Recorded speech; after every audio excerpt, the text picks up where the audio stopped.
Oganda Luo ne ong'ere kaka jogo mane jonyadhi kendo jogo manohero mor e kinde mag nyasi. Moloyo to kane nitie weche mag keny, liel, timo rapar kata budho mag welo e yo moro amora. Thothne budho ma kamago ne rito gi thumbe Luo kama oting'o orutu, ohangla to kod nyatiti e kind mamoko. En ai marach ni thumbe machon kaka nyatiti sani osechako nimo kama en ranyisi makende ni kitgi gi timbegi kaka oganda Luo. Bende koro chalo ma osechako lal. Kata kamano, moko kuom jonyatiti machon e kaunti ma Siaya kotudre gi jopuonj marawere ochako chenro mar chiero thum makamano. Ripota marwa e kaunti ma Siaya, Joja Molo, nolimogi kendo losonwa siganano e yo machal kod ma.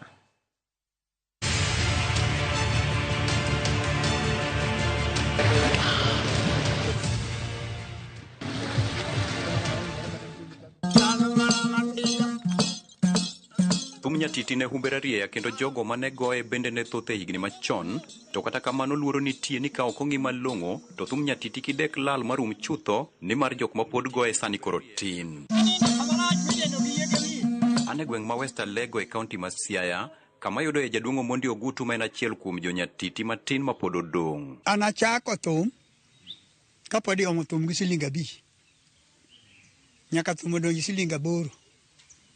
Nyaka thum odonji siling 15.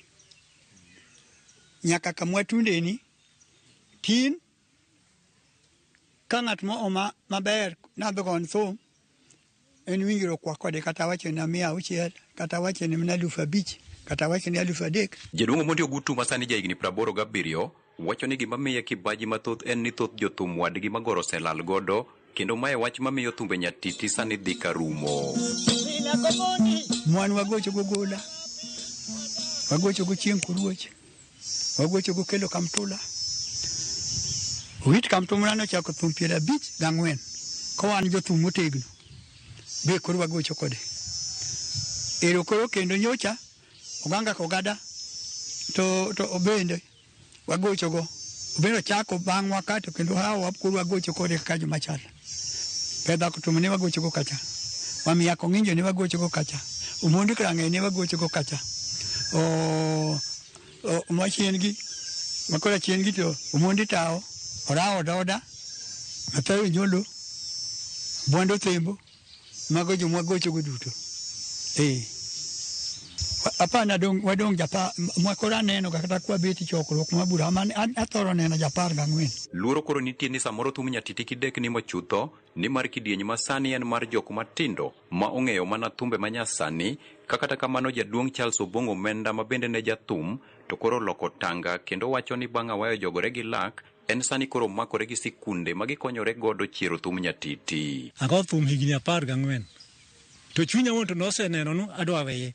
Kura goye to chunya to ngina bro weye ba weye ya mus ma kijoga go ngina to we thum nadi bas kana se weye ta duoga paro nikoro apa thum koro thum sani tija maduong' en pae mamani an mapayo to en mara madalaka kaka wacho thum gir juogino nyakwara kata woda moro nogoye. Owacho ni bang' weyo thum ne ochako loso thum nyatiti ka ng'at madwa ng'eyo goye bende opuonjo mondo mi thumni kik lal. An thuolo sani mar puonjo ng'ama dware kata bed na mihia. Jaduong' Omenda sani koro makore gi jopuonj Jared Otieno ma Ulawe Pate Primary School kod nyawadgi Thomas Amolo ma Papboro Primary School ka lek margi maduong' en chiero thum nyatiti to kod tieko paro moro manitiega ni nyatiti ne en mana thum jok ma ok osomo. Problem mantie kuom sani ni the youths ama nyithindo ong'iyo kod western music. Ido ka koro nyatiti gi orutu ginigie dong' chien kabisa, kendo emomiyo naneno need ni watem encourage nyithiwa watieg gi talanta magin goni mondo wa bridge that gap. Wan gi partnership gi Ulawe Pate mondo mi culture marwa madhi lalni watem kendo mondo wachiere, nikech iyudo ka jonyatiti matindo onge, jodongo emantie to the youth to koro ero thum moko mar pre-programmed gi. Koro wadwa ni wachak gi nyithindo matindo gi gidongo go kuomgi ma ka wa preserve culture wa gidongo gi gini ma in the next 10 to 15 years kendo wadhi bedo ni gini oseduogo, thum wani oseduogo, the culture oseduogo kendo bedo embraced. Jopuonjgi wacho ni thum nyatiti osetero moko kuom jopuonjre mekgi mabor kendo gimedo ni kokalo e lai manyien mar somo mar CBC magi moko kuom gigo ma nyithindo nego ng'e kaka yorno bende mar rito luo kitgi gi timbegi. 2024 wan mane wayombo national music festival e class mar Nyatiti kod e class mar Orutu. With the somo masani mar CBC kendo mae dhi konyowa mondo wachieri gigi nikech under the creative arts and sports subject mar creative arts and sports moriwo performing arts kanyo ma music nitie to kanyo be nitie kama wasome instruments mamagwa machon, traditional instruments ma Nyatiti ni en achiel kuomgi. Jadongo Monde Ogutu yango ni en adieri ni thum Nyatiti nyalo tero ng'ato mabor to mana ka kin bende giyudo sir mowinjore kaka osebed ka isiro jothumbe manyasani. Wabendo konyowa kod gimo kaka jothumbe. Kuom ng'en marwa ni onge aheri nukwopo jogini jogi itaka timiyo giga to wan jothum nyaluo to wan onge joma tetianwa bwa yud gini koro kwano joma tetianwa dwapo kwanwa ng'e gimo. Jopuonjre Christina Koth kod Alois Otieno masani osetiegore kendo sani ong'eyo goyo Nyatiti kokalo e lwet jopuonj Jared Otieno kod nyawadgi Thomas Amolo bende ni kod adieri ni kinda margi biro miyo gi keyo. Arwa nagoye mondo achop kode mabor. Gimomiyo nadwa go Nyatiti nikech naneno kotero ji kuonde maboyo. Koro abe nagombo notera kama bor. Adieri ma kata jaduong' Obongo Omenda bende ni godo kowacho ni lek mare en neno ni thum Nyatiti ok olal ni dhi e pinje mamoko.